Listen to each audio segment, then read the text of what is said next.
Well, excited about a good opportunity tomorrow. See if we can bounce back versus a really good Wisconsin team.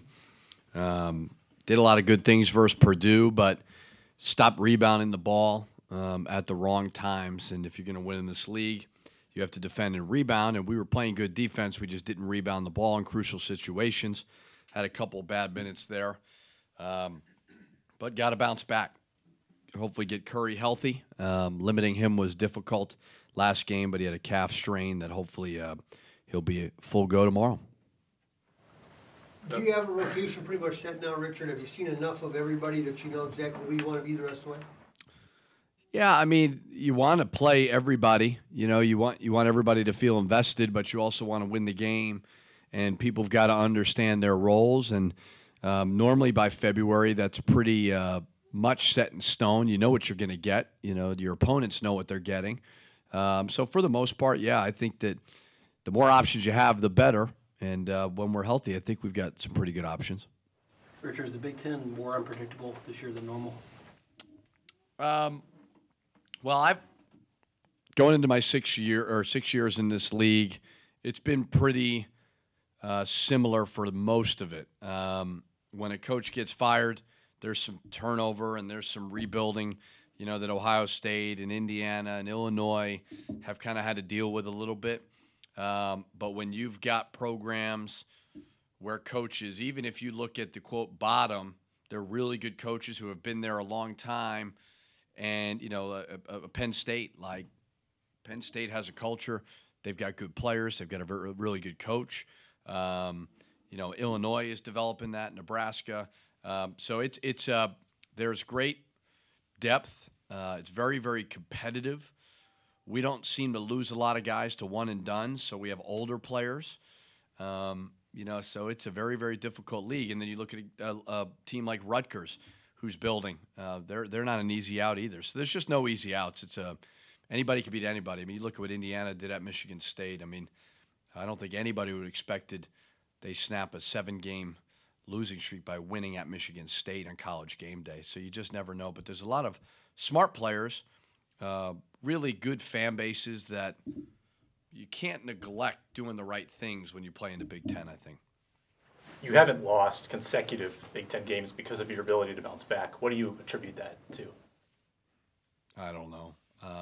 It's important to not go on losing streaks, you know, because they could snowball quickly in this league, and your schedule dictates a lot of it. You know, it's tough to win on the road.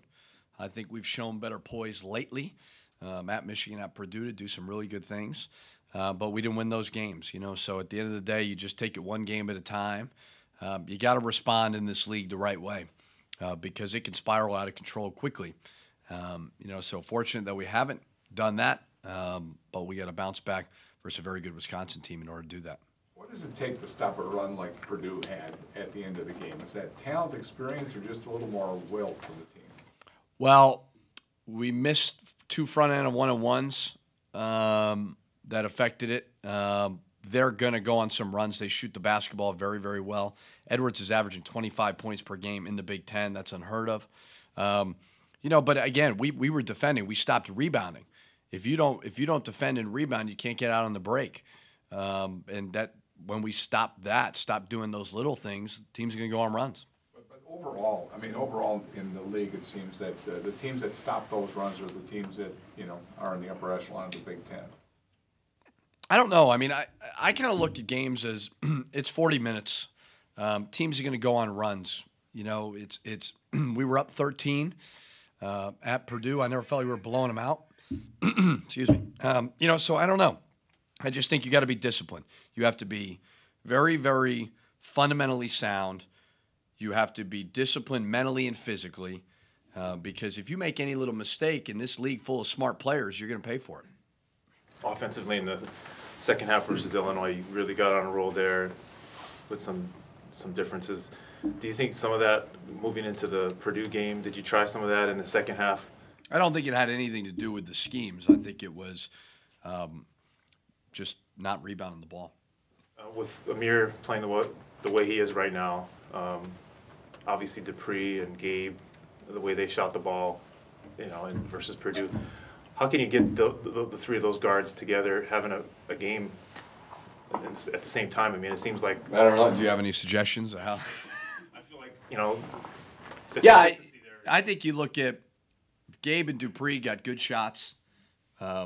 Just missed a couple of them. Gabe played awesome defense. You know, I'm sure he was tired. You know, Dupree was battling as well.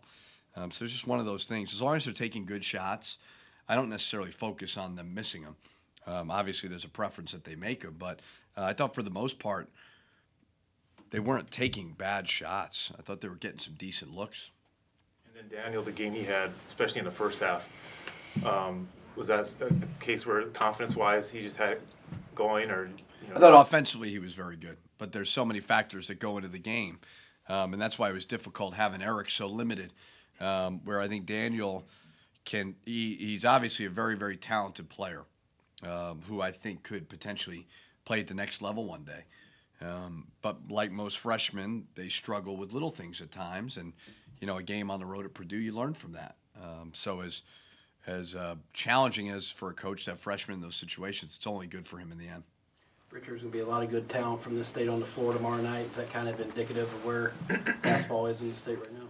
Yeah. You know, I think that I was surprised by it when I came here. I didn't know much about Minnesota basketball because I'd never, you know, I've been up here for some AAU tournaments, but, you know, they're really good coaches, really good AAU programs. Kids know how to play.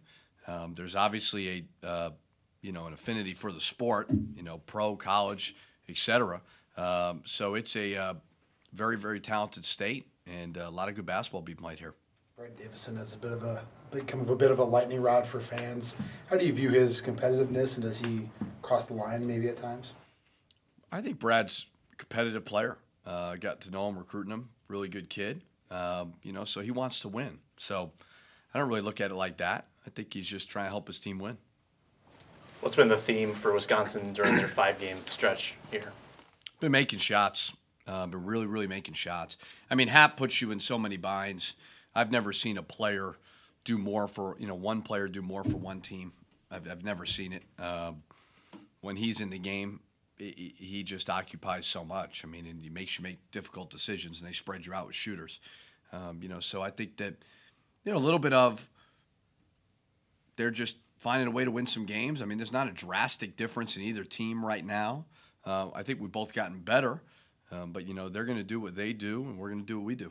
Richard, do you see many players that are as unique at cover as Hap is? No, never seen one. He doesn't have any weaknesses besides free throw shooting from time to time, but phenomenal passer. If you trap, he's going to see it coming. If you dig too much and overhelp, he's going to kick it back out for a three. You know, he's about as unstoppable as it gets. You know, so it's remarkable to me that people don't think he'll play in the NBA. I think he will because of his skill set is just off the charts. And defensively, he's really good as well. So he's a terrific, terrific player. So what was the level of stress during the game Sunday when your son told you you had to go to the bathroom? Well, it's funny because I wanted to do a trip with him because he's starting to love basketball. And my wife, when you have young kids, you know, you're trying to be a good dad and a good husband and get the kids out of the house. Normally I go to a movie, but with the game time, I brought him there and I tried to lecture him over and over again. Can't go on the court. You can't bother Daddy when he's coaching. And he only bothered me twice. Was coming out of a timeout, and it's amazing how everybody catches everything. Remarkably, I mean, the game is going on and somebody is filming it, so good catch by whoever that was. But he got me one time out of a timeout. He said, Daddy, and I'm like, oh, goodness, here we go. I thought bathroom break for sure. And he said, are you winning? And I said, well, yeah, we are winning, actually. Good question. And then the next one, legitimately, I'm sitting there watching, and all of a sudden I see his head, and I'm just like, oh, my goodness, what is he about to do? You know, does he want a snack or something? Fortunately, I think I covered all the bases of not upsetting our fan base by ignoring the game and then pulling at the heartstrings of people and being perceived as a good father because, as we all know, we have moments where we don't look like great parents. So overall, though, he was MVP of the game because he was actually very well behaved.